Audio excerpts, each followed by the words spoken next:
Go ahead and call this meeting. I will go ahead and call this meeting to order. First agenda item, the call to the roll call. Ms. Malfors, will you call the roll, please? Vice President Osborne. Here. Member Grisham. Here. Ozzie. Here. Member Holcomb. Here. And President Spear is absent. Okay. And I will ask Ms. Kazi to lead us in the Pledge of Allegiance. Thank you.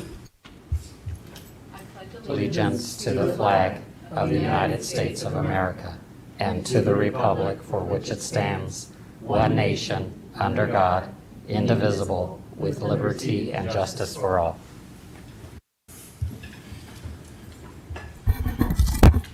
All right. Can I have a motion to adopt the agenda? So moved. Second. The motion has been made and seconded. Please vote.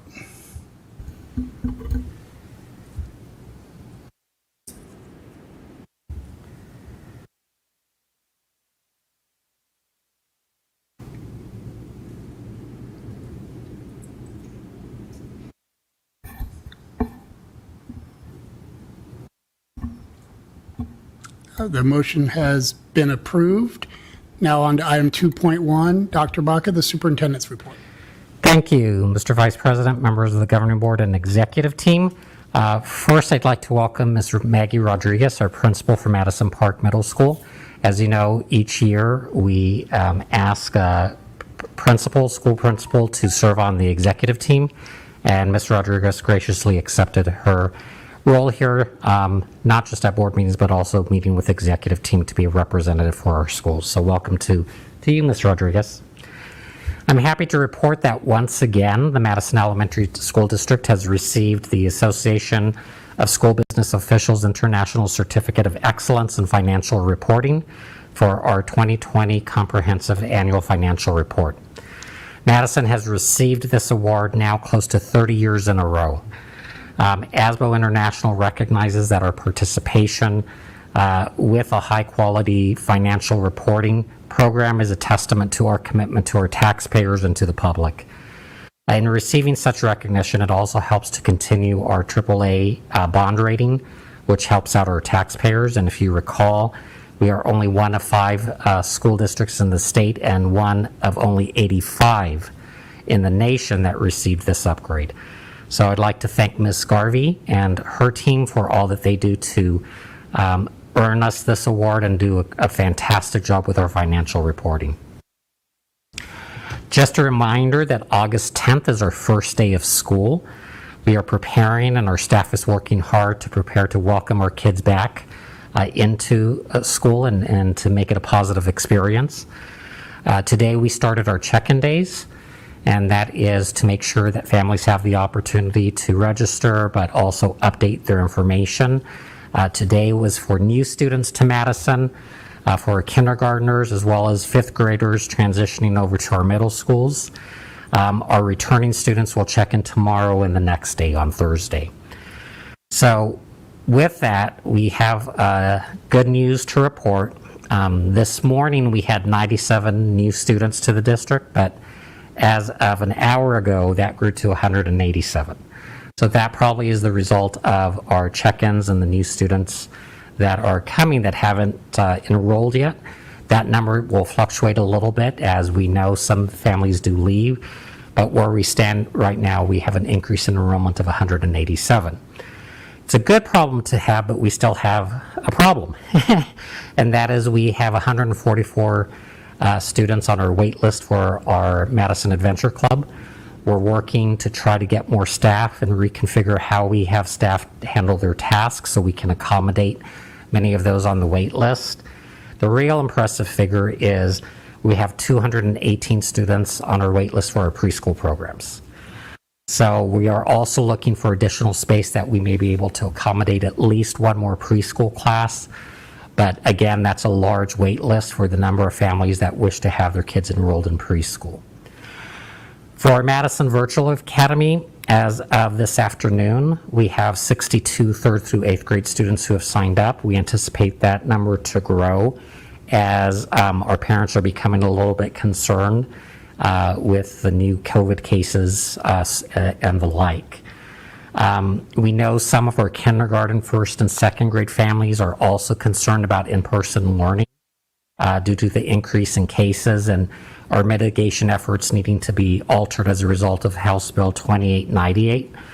So what we decided today, and I'm meeting with principals on Thursday, is that we are wanting to offer a virtual option for our kindergarten, first, and second grade families who are concerned about their kids coming to in-person learning with the transmission levels at substantial, in many cases high. We are looking to secure at least 2 additional teachers that can teach virtually for our kindergarten, first, and second grade. We know we already have some applicants, so we want to make sure that our families know we want to offer that option to them.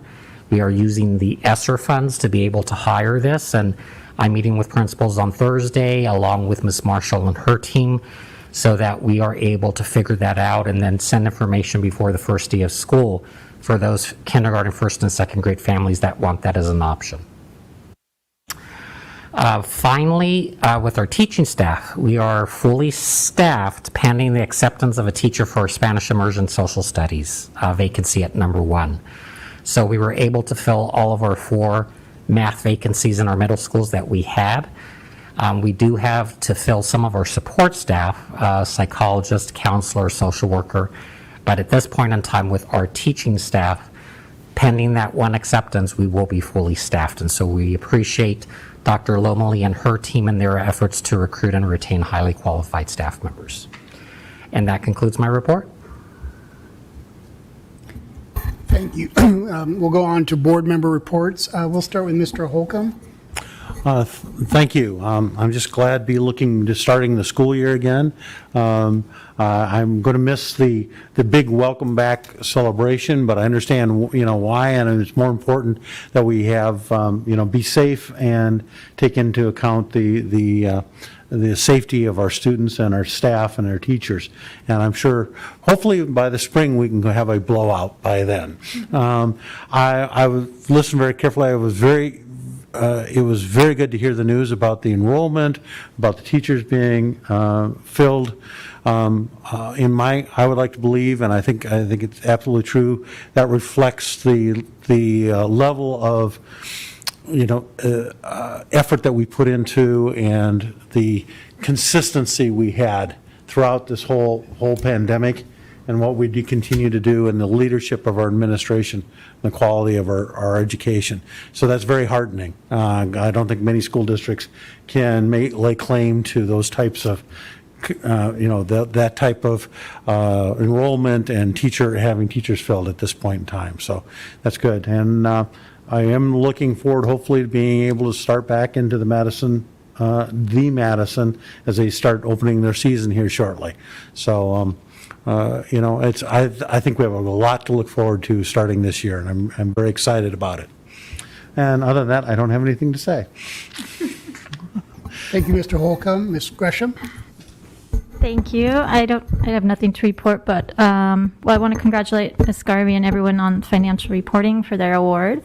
You guys always do an amazing job, and Dr. Lomeli and her team. I know it's been really rough trying to fill all these positions, so you guys do a great job, and I know you've been working hard, so thank you for that. I do have a question. Can I ask about I'm glad we're trying to work with families to do the online option.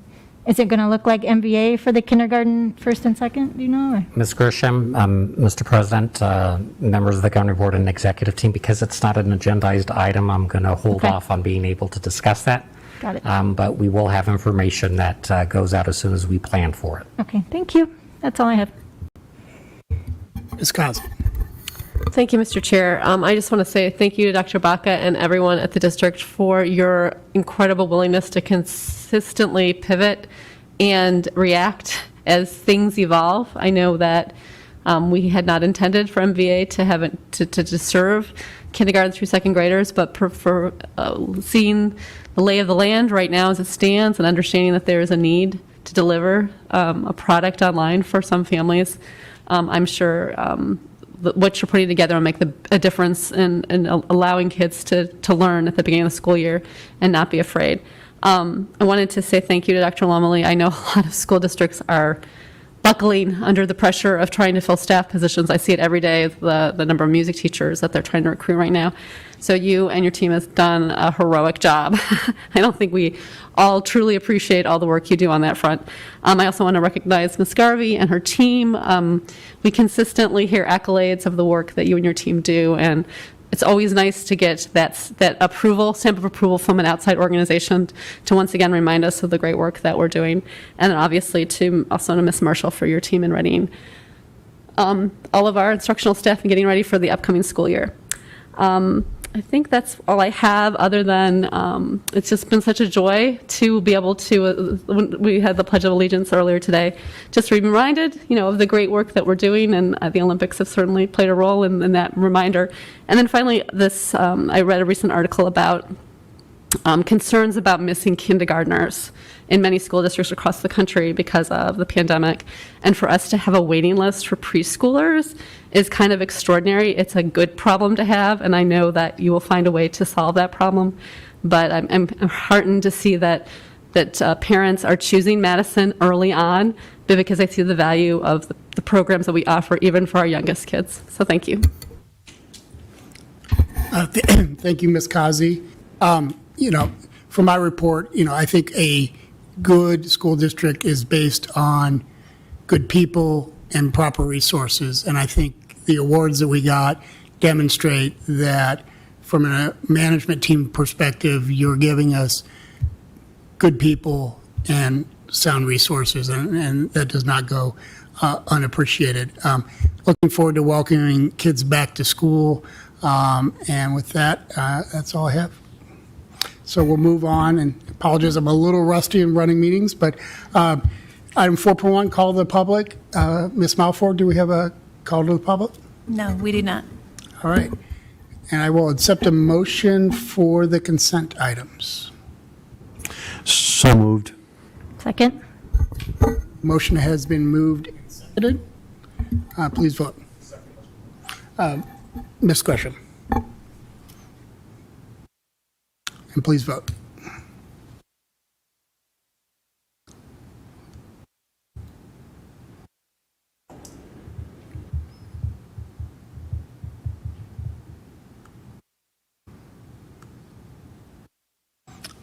All right, on to item 6.1, parent survey results. Dr. Baca, will you introduce this item?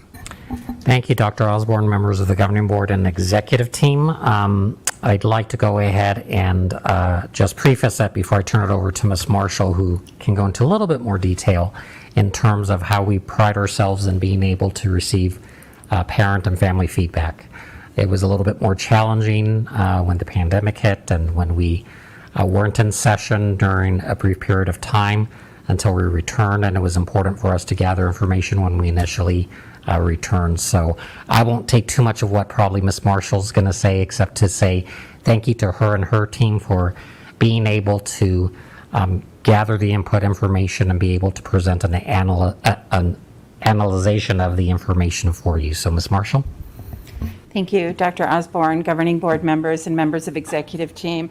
Yes, as Dr. Baca shared, certainly community strength has been a foundation of the Madison School District, and having that feedback loop through the end of the year parent survey gives us some guidance and information to help us continue programs, move things forward, or to abandon things. And so tonight, not just the results from this past year, but showing that trend data over a series of years. Jason Pienkowski, our Director for Research and Evaluation, will provide that information.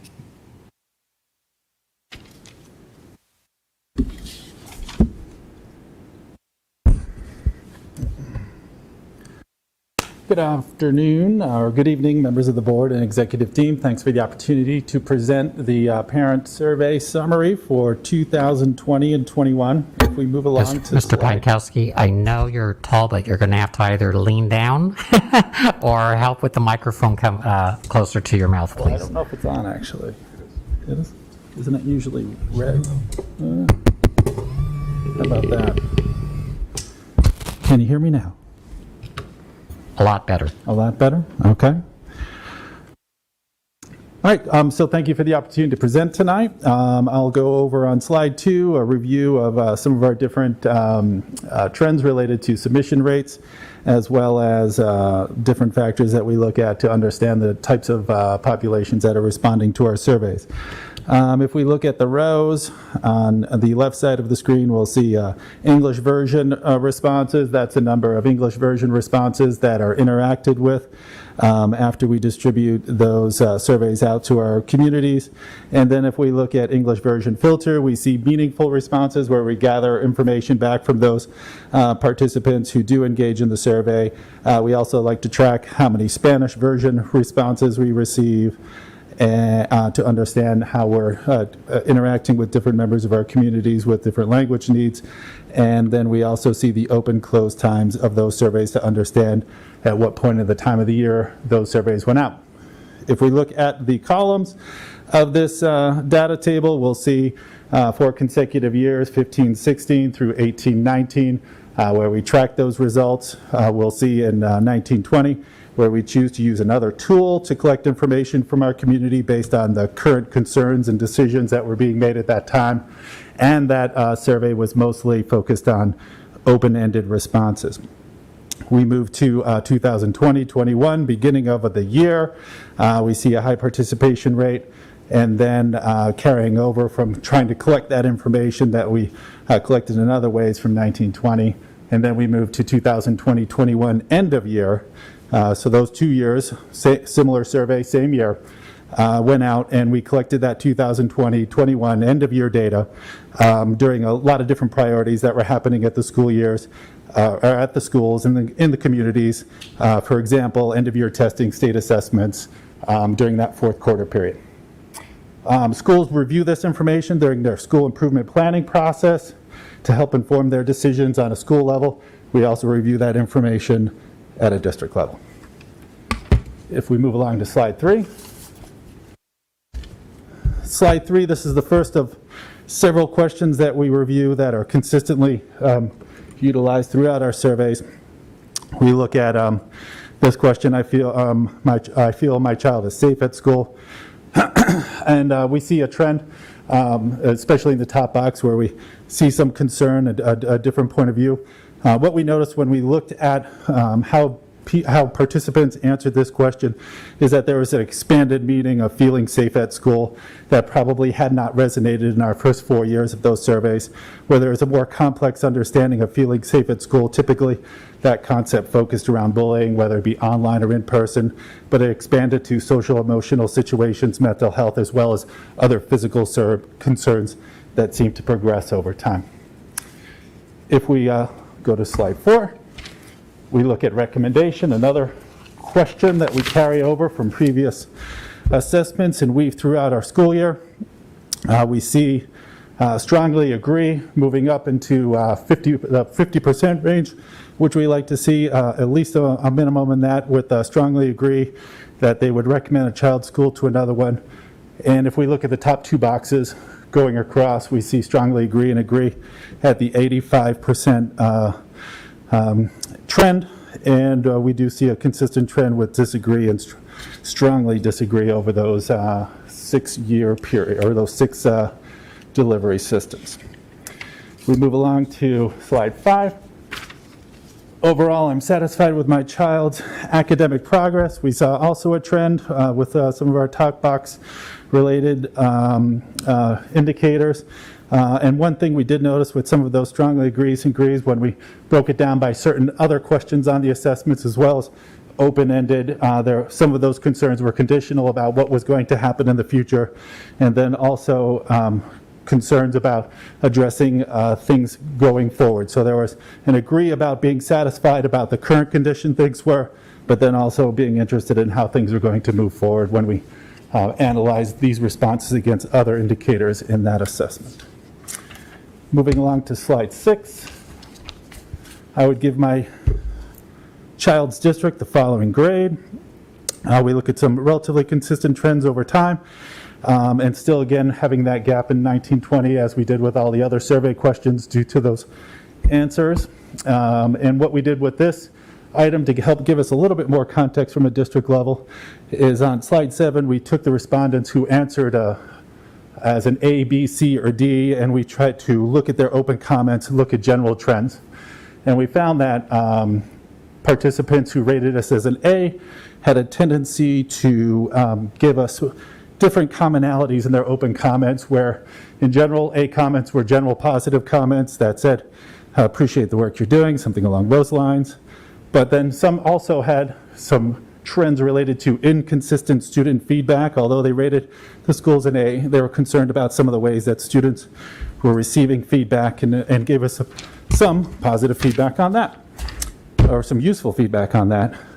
Also, at times, different concerns were raised about strategic decision-making or instructional rigor that was focused around perhaps different engagement or meaningful learning. If we look at the B answers, sorry, I'm going to take it back a second.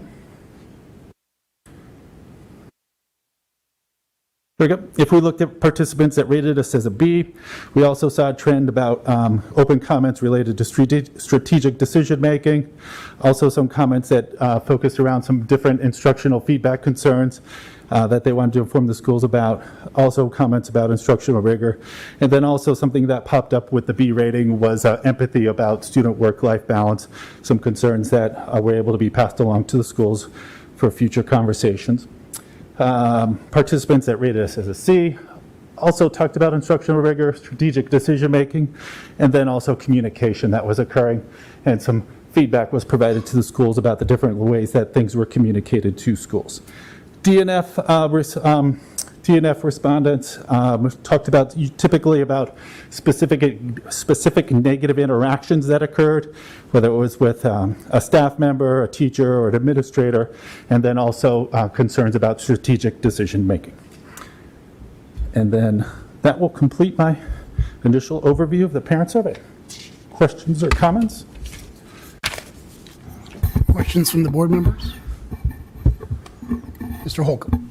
Yes, if you could comment on an observation, for every level of grade, strategic decision-making was a factor or a comment, and obviously that was a big issue throughout the year.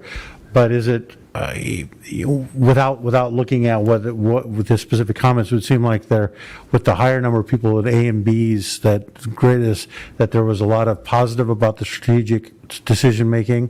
Those people who didn't like the strategic decision-making, but there was a lot more positive than negative on the strategic decision-making, or were some of those comments in the A and B still negative? If you can give some insight into that, I'd appreciate it. Mr. Holcomb, members of the board, thank you for the question. In general, the comments were mixed as whether being pro or negative for the strategic decision making. When we looked at prior surveys and other survey trends, people who provided open comments followed about the same trend as how they rated the district. So there wasn't a dramatic amount of people providing negative comments and then also rating us lower. That trend consisted over time. And so I think that there was a balance between negative and positive comments that seemed to echo what had been provided in the past. Thank you. Kazi. Oh, you all done, Scott? Ms. Kazi. Hello. Hello. So out of curiosity, and if you don't know this answer, don't worry about it, but I was curious if the responses were more representative of our schools across the board or less representative this year? Member Kazi, thank you for the question, and members of the board, thank you for the question. I would say from looking at the information, they followed similar trends to being representative of other schools as they have in the past. Typically, we do have certain communities that are more fervent in their response rates, and we're looking at different ways to help incorporate the feedback from those other schools, but I would say they are consistent with how they've been over the course of those many years. Other questions? Ms. Scott. Sure, I'll go. Thank you for your presentation, Mr. Pantowski. I guess I had a question similar to Mitra's. Would we be able to see any of those broken down by school or some other way? And then my other question is, how are we, as an administration or the board, how do we follow up with these surveys and comments? Are you guys responding to the specific comments, or, I mean, surveys are great, but they should, how are we acting upon them? Member Gresham, thank you for the question. From a response process, we don't have the ability to respond back to open comments unless for some reason people would put very identifiable information in there. But the schools do review those pieces of information and look for trends to understand how those things are happening at schools to try and respond to them in a holistic manner. And if I may follow up on with that, the other thing that I know our schools work on is that as they see the areas of concern, they can either identify and agree that work needs to be done, identify and agree that let's reinforce the positive feedback that we've received, and in some instances it may be an isolated type of a situation. But I know that the principals take that feedback and share it to try to incorporate in any area that needs improvement as well. Okay, that helps. Yeah, so, because I know when I take the survey, you put which school you're filling it out for. So it's getting passed on to the school and they're following up. Okay. Yeah, if there's anything that the board can do too, I would love to know. Thank you. Any other questions? A suggestion, I think one of the things that would be helpful, kind of building on Ms. Gresham's kind of school-based comment, is when we do our school improvement reports, maybe if you can kind of draw out some of the feedback for each school, and so we can kind of have that as another item, and just for future reports, I think that's a useful piece of trend data. And then kind of a related question to Ms. Gresham, kind of what is the administration's kind of key takeaways? I know as a board member, I think the numbers look better than I was anticipating. Obviously, we have some work to do to kind of get us back up, but it is not as deep a hole as I feared. But what's kind of some core takeaways and kind of action steps that, or if it's premature and you're working on that, that's fine as well, but just kind of highlight some of your thoughts. Sure. Dr. Osborne, members of the governing board and executive team, I think that some of what we were anticipating, we responded to. For instance, academic rigor and concern about child's academic progress. That's why we had our summer intervention program and why we're having our tutoring program that's going to be rolling out. It reinforced what we knew in terms of, I'm glad that we have those in place because we anticipated those comments. I think when it comes to anything in terms of the student feedback as well, I know Ms. Marshall and her team works continuously with the school sites in terms of the type of feedback and engagement that we have with our students. So I guess overall, it confirms what we know. I don't think, in all honesty, there were any ahas, oh, we didn't realize that. I think it's just like I said, what I am happy to see, whether good or bad, that empathy made its way into here, that we have families that do recognize that beyond academics, we have the social and emotional wellness of students and staff in mind. And whether we can improve on that, we can always do that. But I think that's a key to focus in on because I know that that's been a priority of the board, of me, and of this district. And maybe for our future survey, maybe I know we're always balancing number of questions, but maybe that's an area that we add a few more deep dive questions and start tracking. And because I think that's a useful metric as we make changes. And I know one of the focuses of when we have interventions, that we're measuring them in some way, and maybe that's to see. I know we don't have a baseline for that, but just something to think through. Maybe the board can give some guidance as we go through the year in terms of things we want measured, or at least the parent perception. Yeah. Okay. Any other comments, questions?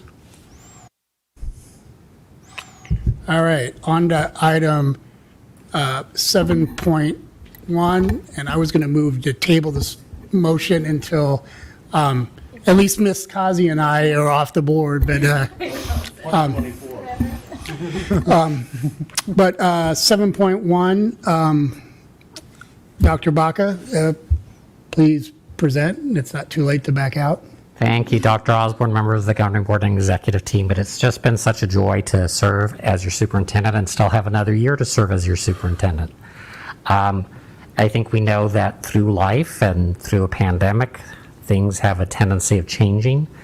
I think that while I had planned to go at least another 3-4 years as superintendent, if you were still going to have me, I think that it's the timing is correct. I still am going to fulfill my full year. I want to see us through the current situation that we're all under. I wouldn't leave you hanging. And at the same time, I will still be an active member of the Madison community because I will still reside in the district. So there'll be time for goodbyes and so forth. But I just want to take this time to thank you, to thank the staff, to thank my team for all that has been given to me. And I look forward to a final successful year. I've been at it since 1986. And I've enjoyed every minute of it. One never knows when they're going to say goodbye. But the timing just seems right for me, for my family and loved ones. And I will do everything I can to make sure that any transition to a new administration is done smoothly and keeping in mind the values, beliefs, and commitments that we have to our families and community. So I think now is probably not the appropriate time to cry, weep, and do all the normal things. I think one of the things, and we probably get to this when we get to agenda item 9.1, but I think at some point we're going to need, and I want to make sure Ms. Spear obviously is here, so we have a full board to talk about the process. And my sense is I'd rather get started early, and also I think some feedback in terms of transition, how you can affect. I think one of the things we should put on agenda item is kind of a last year kind of goals, objectives, and transition, and how to leave that in the best way. Because we have time, I want to be thoughtful and thorough about some of those processes. So Sure, Dr. just Osborne. some additional thoughts, and if other board members have thoughts on kind of process questions, Sure. feel free to raise those. And Dr. Osborne, members of the board and executive team, I do plan on discussing that on future board meetings. So if we want to first get through this item, and then when we get to that, I want to propose some ideas and thoughts that I have that aren't calendared yet, but that I would suggest we do. Perfect. Other thoughts, comments, or we can delay to 9.1. Mr. Holcomb. The one thing, I know there'll be the time for all the other things, but I rarely do this, but I want to explain my vote. I would normally vote no on this, but out of the deep respect I have for Dr. Baca, and I know that this decision was made with a lot of soul searching and dedication to Madison. I've known you now, for almost 30 years. We've worked, huh? About 18? That seemed like 30. I'm old. No, it was a long while. In any event, for a very long time, since he was a principal at Kenilworth. I respect that, but I have voted no before on one of these votes that I would normally, but out of respect and deep appreciation for the thought that's gone into this, I will be voting yes, reluctantly. Ms. Gresham. Thank you. I will also be reluctantly voting yes, very reluctantly. But I just want to thank Dr. Baca for his service at Madison, not just at Madison, but like you said, all your time in public education. So we all really appreciate, and I'm glad I've got to have this time to get to know you and work with you as a parent and on the board. So I look forward to this last year with you. So I'm going to be the person that makes the motion against my better judgment, and with a great deal of reticence, but understanding that I have an absolute respect for your decisions and know that you don't make decisions without spending a lot of time fully thinking them through. So I'd like to move that we approve the superintendent's retirement effective June 30th, 2022. Is there a second? Second. All right, please vote.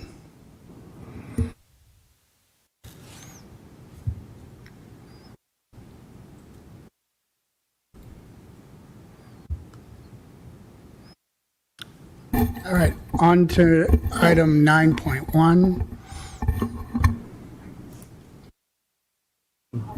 Yes, we did.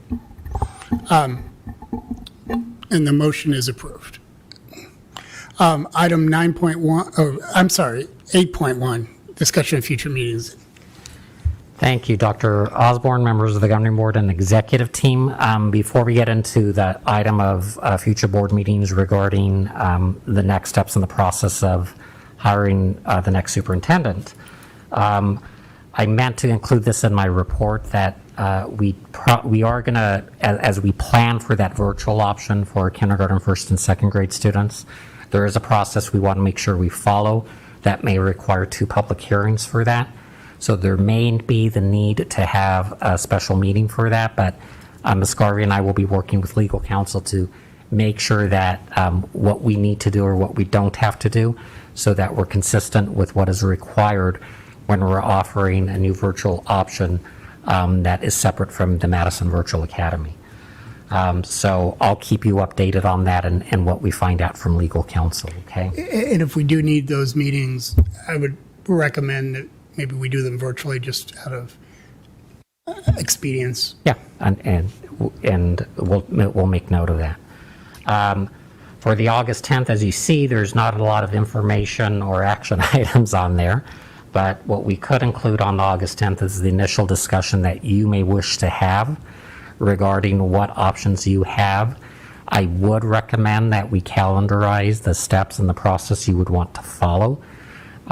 There's an opportunity on our August 30th board study retreat study session that you may want to use that to delve deep into what you're truly looking for in your next superintendent. I think that I need to be very consistent with my messaging that I would recommend to this board that you do it sooner rather than later. Currently, there are 14 different districts just within Maricopa County that have new superintendents. 12 of them are brand new to the superintendency, whereas 2 others are moving from one district to the next. And at least 2 are operating with interim superintendents. So if you do the process sooner rather than later, I would hope that we can recruit viable candidates. I think you should consider using a search firm for this. To be able to do that. There are limited tenured superintendents that may be looking to make a move, but I would just suggest that to have a broader applicant pool, you do that. So if you look at the calendarized items, and if you want to backtrack, let's go to all the way to December, December 7th. If you want to look at that as a target date for making a decision to hire, then we can backward plan that. The reason why I would suggest a December date is you can do all of that planning ahead of time and there's enough time to do it. I think if you go too much into January or February, we're going to be competing with other school districts. And I think that gives us enough time that if we set that as a date, we could go as soon as authorizing procurement if after the August 10th meeting and discussion, if that's what you decide to do, to be able to secure services for a firm to be able to be selected to lead that search. So I know right now it's a little bit, okay, here this date, here's that date, but if I have a sense from all of you that you're looking at that December timeline to possibly make a final decision, we can backward plan from there. Comments, thoughts from the board? That seems logical. And go ahead, Ms. I like the expediency of Dr. Baca's proposal. I have real concerns about the talent pool out there, given the number of resignations that we've been seeing. And so certainly having a posting out on the street in right as school starts, I think is, and a decision made by December is really the way to go. It's a lot of work, but I think the sooner we get this underway, the better. So I think for that August 10th meeting, can you have firms available, or what, walk me through, maybe Ms. Garvey, I assume we're going to purchase off a existing contract, or we're not anticipating doing a? Well, if I may offer that, I think the August 10th timeline for you to discuss, to solidify your desire to do that, you will first have to authorize us to go out to procure the services.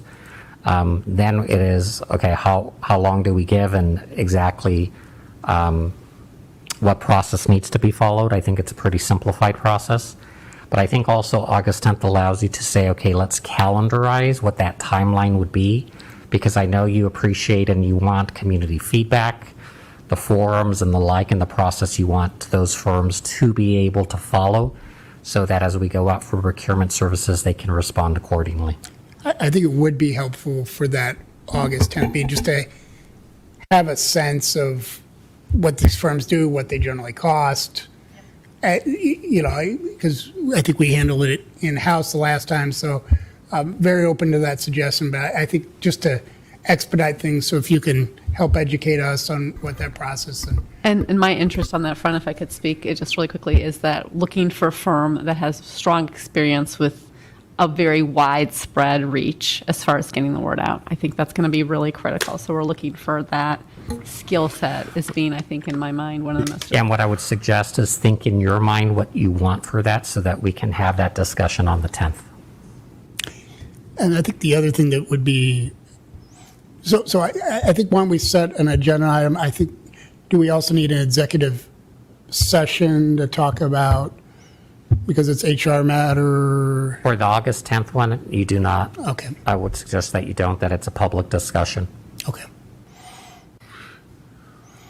Okay, and then at that point, then we'll start calendaring other items in terms of board time focused on this. And what I'll be happy to do, Dr. Osborne, is with you and Ms. Spear as president of the board, you as vice president of the board, work with you to possibly come up with a proposed calendar for that discussion on August 10th. Okay. Perfect. And then, can you scroll down?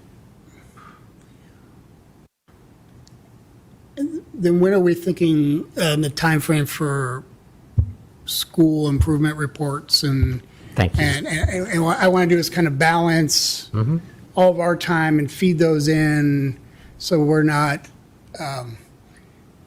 killing the staff and killing our, process, because I know we're going to have a series of September 28th. off meetings.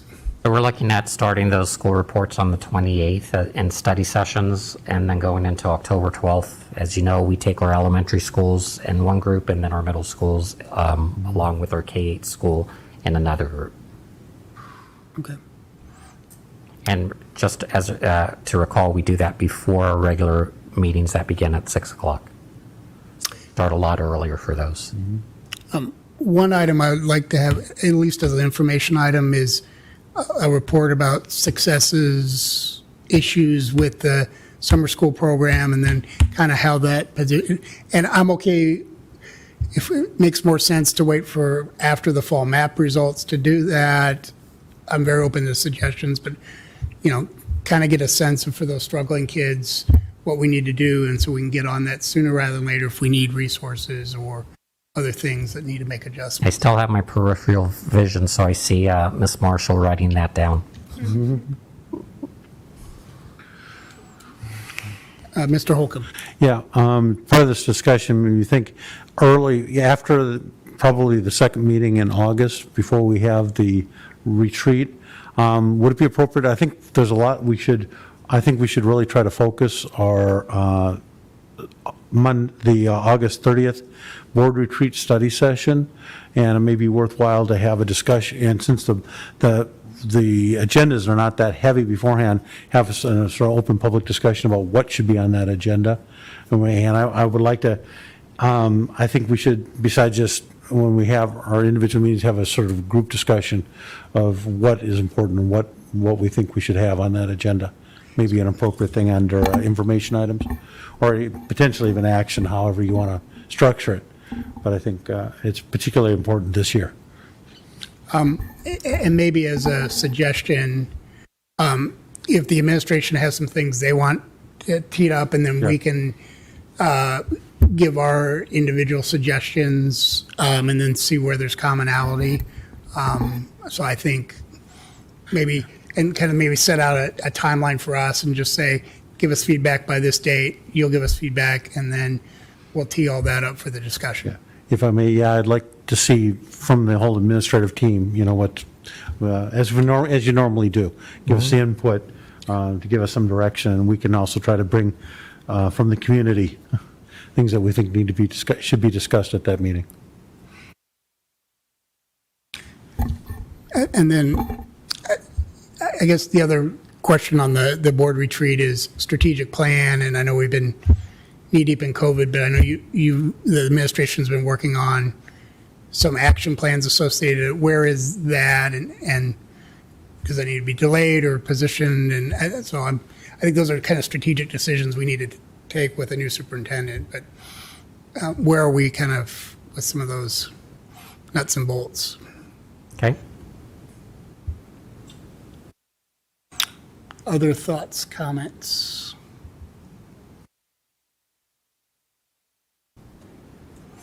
All right. And then on to item 9.1. Do I have a motion to adjourn the meeting? So moved. Second. Please vote.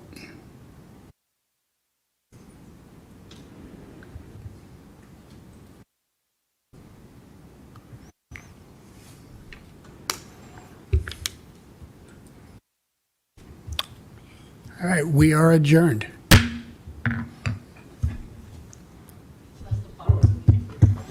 Yeah, I see how Sarah rolls. Goes out of town when we get